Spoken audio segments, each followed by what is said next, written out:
Hey everybody, and welcome to another edition of Board Games I Got Rid Of and Why. So in this series I take a look at 10 board games that I used to own in my own personal collection, but for one reason or another no longer do. Now before I get started on the games, I want to give a shout out to the show's sponsor KIENDA.co.uk, who are my go-to online retailer, and if you use the link in my show notes or the QR code, then you can get 5% off your first order. Okay, so the first game I'm talking about this episode is the Isle of Skye. So this is quite a difficult game to give a concrete answer as to why I did cull it from my collection, because it is a game I enjoy a lot. It's a game I've had in my collection for many years, and I've highly advocated over the years. I've always said this is a great progression from a game like Carcassonne if you want to go into that next kind of category of tile placement games. I love the scoring mechanism in this game that we've seen used in other games such as Cartographers and more recently Nymalia, where each round a different pair of scoring objectives are triggered, meaning that you have to pace yourself accordingly to know when to maximise each different scoring category. It's a very nice game. It has a cool bidding mechanism where you are assigning money to your tiles, and that's the money that your opponents need to pay to buy that off you, but if they don't buy them you need to pay that fee for yourself. Another cool little mechanism there. So why did I cull the Isle of Skye from my collection? Number one, my friend had a copy, so I did have it immediately in my vicinity to play it. But I think more significantly than that, it's a game that I just lost my desire to play so much. Not because I dislike it in any way, shape or form. It's just I didn't really have that desire and that enthusiasm to play it anymore because I had played it so many times. And I think that's a perfectly valid reason why to no longer have it in my collection.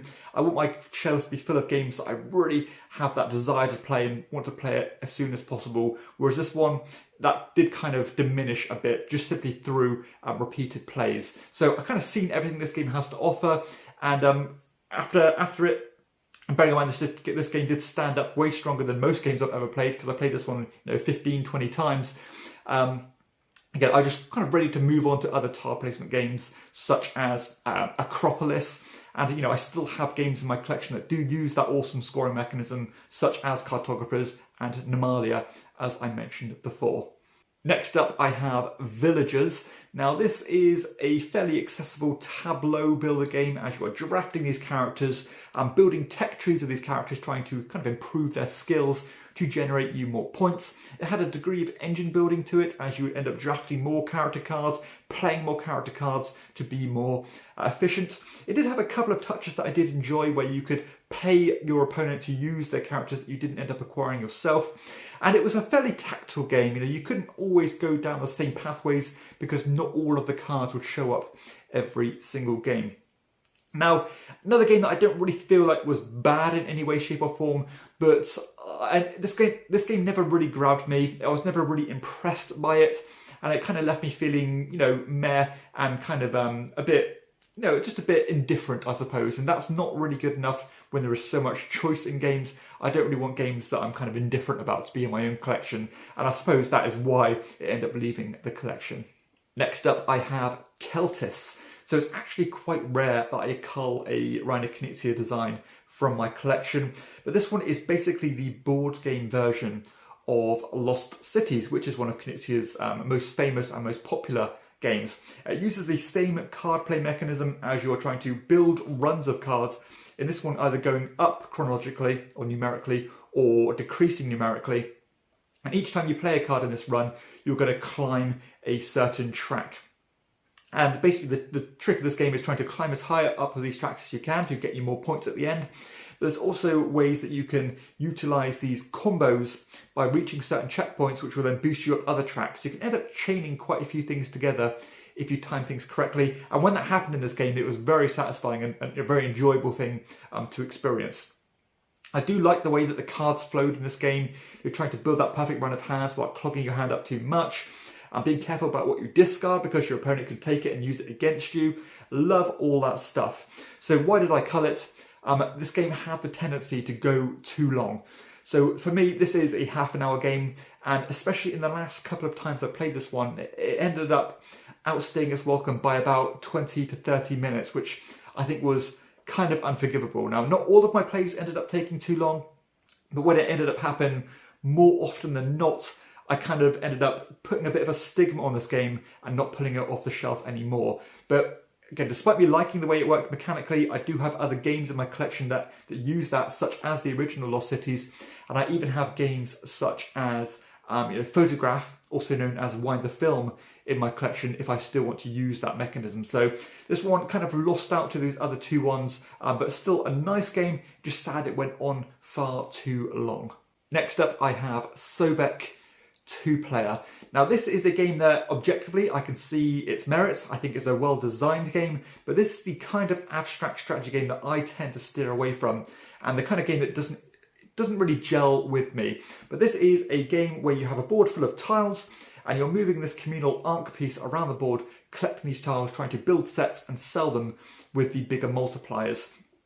But the twist in this one was that whenever you drafted a tile, it would change the orientation of the arc, which would then kind of restrict on the tiles your opponent could take in the next, on their turn basically. So you could definitely have a lot of transparency here. You can look several turns ahead. And for me, that did diminish some of the fun, because if I want to take this tile, I know you're going to take this one, which means I know I'm going to take that one. So again, it's a bit too open for me and a bit too transparent, where you can kind of see how the game is going to play out. Now, the game did try to do some things to, mitigate that by adding these special character powers in and stuff like that. But for me, it wasn't quite enough to steer away from that pure abstract nature of the game. I also thought this game had a massive imbalance in the swinginess of one of the scoring mechanisms, where if you'd end up picking up a tile that had these Devon tokens on them, you would draw a random token from a bag, and that would give you points, which could be hugely different. So some of them would be worth as few as 3 points each, but they could be worth a maximum of 9 points each. And based on that being pure luck, that could leave a bit of a sour taste in your mouth if you played pretty well, but you didn't draw very good tiles. Your opponents drew better tiles and beat you for that reason. So it was a bit of a mismatch for me in terms of the abstract nature of the game mixed with that huge swings of luck. It just didn't quite sit right. So that's why I didn't end up keeping this one. And despite me liking the purity of the game's mechanisms, it just wasn't a game that was right for me. Next up, I have Ganymede. So Ganymede is an interesting one because for me, this game reminded me of an ultra successful game called Splendor.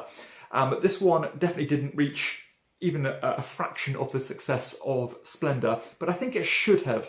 Now, this is another accessible engine building game as you're trying to shift these meeples from planet to planet and eventually send them to these spaceships to score you points. And you're going to do that by drafting these cards, which will, again, it will have a certain amount of meeples on them, which means that if this colour meeple and this colour meeple are on this planet, then you can move them to the next one. And that's basically how the game flows. You're trying to shift these meeples along, bearing in mind that each planet can only ever have a certain amount of meeples on them, so that you don't want to be wasting any movement. But each time you did something in this game, you would kind of end up getting stronger and stronger at doing things. And I did like that constant forward progression as you're tucking things under your board, getting more points and getting stronger as you do certain actions. I also like that you were not only incentivized to do a bunch of the same action to get stronger, but you were also incentivized to do a bunch of different actions to get you an ultra powerful bonus. So it's about what kind of pathway you wanted to take. Do you want to dilute your strategy but get one-off strong benefits, or do you want to keep kind of stockpiling the same thing and get compounding benefits? A really cool idea there. Now, this game, small criticism, I thought the game incentivized the rush strategy a bit too much, because one of the endgame triggers was to finish a certain amount of spaceships. And, you know, if you catch your opponents off guard, then you can pretty much just steal a victory. But I think this game did what it could to mitigate that by making the rush strategy at least beatable if you end up going for the bigger cards. But ultimately, the reason I didn't keep this in my collection, despite liking the game, I thought that, well, personally, I don't teach many new gamers games consistently. You know, I regularly play with experienced gamers. We always play together with the same group, and we always play medium to heavyweight games.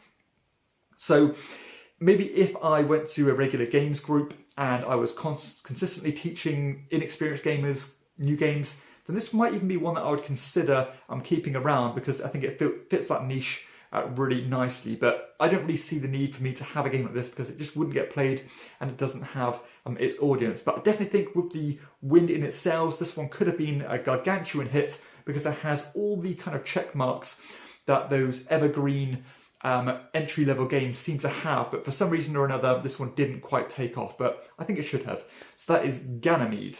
Next up I have Recollect, so something completely different here as this is a pure memory game, as the box purely consists of a bunch of these tokens on them where they're all unique and have a unique picture on the reverse side, and all you're going to do on your turn is you are going to challenge an opponent to guess what was on the reverse side of a token after a bit of time to memorize them, and if they were correct they'd get a point. If they were incorrect, then you get a point. That's basically how the process repeats again and again and again until a timer runs out, but each round a new token is added to the board to make it a bit more difficult. So very predictable gameplay. You know, games like this have been around forever, but it worked quite well, surprisingly. You know, I think a big part of me enjoying this was because we never played games like this, so just through sheer novelty factor, we enjoyed it. But it is a one-trick pony. It's not really a game we're ever going to go back to, so we kind of enjoyed playing it for a half an hour or so, and we're ready to move on to something else because, you know, it's a simple memory game. But if you have, say, children and stuff like that, and you want to teach them memory skills, then this is a nice little tool to use. It is a mass market game, so the production isn't quite there in terms of its quality, but it is a nice bunch of tokens with nice pictures on them, and not really much else to say on this one, so no longevity here, no replay factor, but it was fine for what it was. Next up I have Free Ride, which is for sure my favourite game out of all of these. Now this is a pick up and deliver logistics style game by Freedom and Freeze. So Freedom and Freeze makes a wide variety of games, sometimes pretty wacky, sometimes very Euro. This one is more of an accessible logistics style game, as I said. As you are building tracks on this map of Europe, you are picking up contracts and then depositing them in the relevant locations where they want to go to. And you're going to get points based on how many completed journeys you do. As the game progresses, you can end up having multiple contracts at once, meaning that your logistics is a bit more difficult to work out and you don't want to waste any movement, essentially. It also has some cool mechanisms where if you'd use other people's laid tracks, then you'd end up giving them money, but then it would open up the route to everybody else. So there's a good trade-off there about how you're going to utilise the map. Now, I like pretty much everything about this game. It was very nice the way it worked, you know, completely pure in its mechanisms, a nice free-flowing game, very easy to understand in terms of the rules overhead, and it did have that cool, you know, well, basically the game purely focused on the logistics, which was what I like from games like this. Now, my issue with this game and why I ended up culling it is, I suppose, two reasons. Number one, usability issues in terms of the visuals. There was no colour coding in any of the contracts, and the board was all one colour, meaning that you couldn't just glance at the contracts and the locations of the board to see where things would be and to try and map things out carefully. It would always be a bit of an onerous chore to try and keep referencing or cross-referencing the contracts to the board itself, which would have been a very easy fix, and let's hope a second edition would fix that. I actually ended up doing a bit of a kind of my own way of colour coding things by putting coloured dice on the contracts as well as the board itself, just to make it a bit easier to manage. I also thought, much like Celtis, this game did have the tendency to go too long, to the point where I would go into the game, end up just getting rid of a bunch of the cards from the stack to make it quicker. Now that probably threw the balance of the game off, which it is what it is, but I kind of was willing to get rid of that balance for the sake of the game being more manageable in terms of its length. So this for me should have been a 45-minute game. Sadly, sometimes it did end up going 90 minutes. I think the box said 60 minutes, which sometimes could happen, but more often than not it wouldn't. So yeah, I think this game could have done with just doing what it could to push you forward and making the game a bit more quicker and a bit snappier. So I was almost ready to finish the game by the time it went into the third round.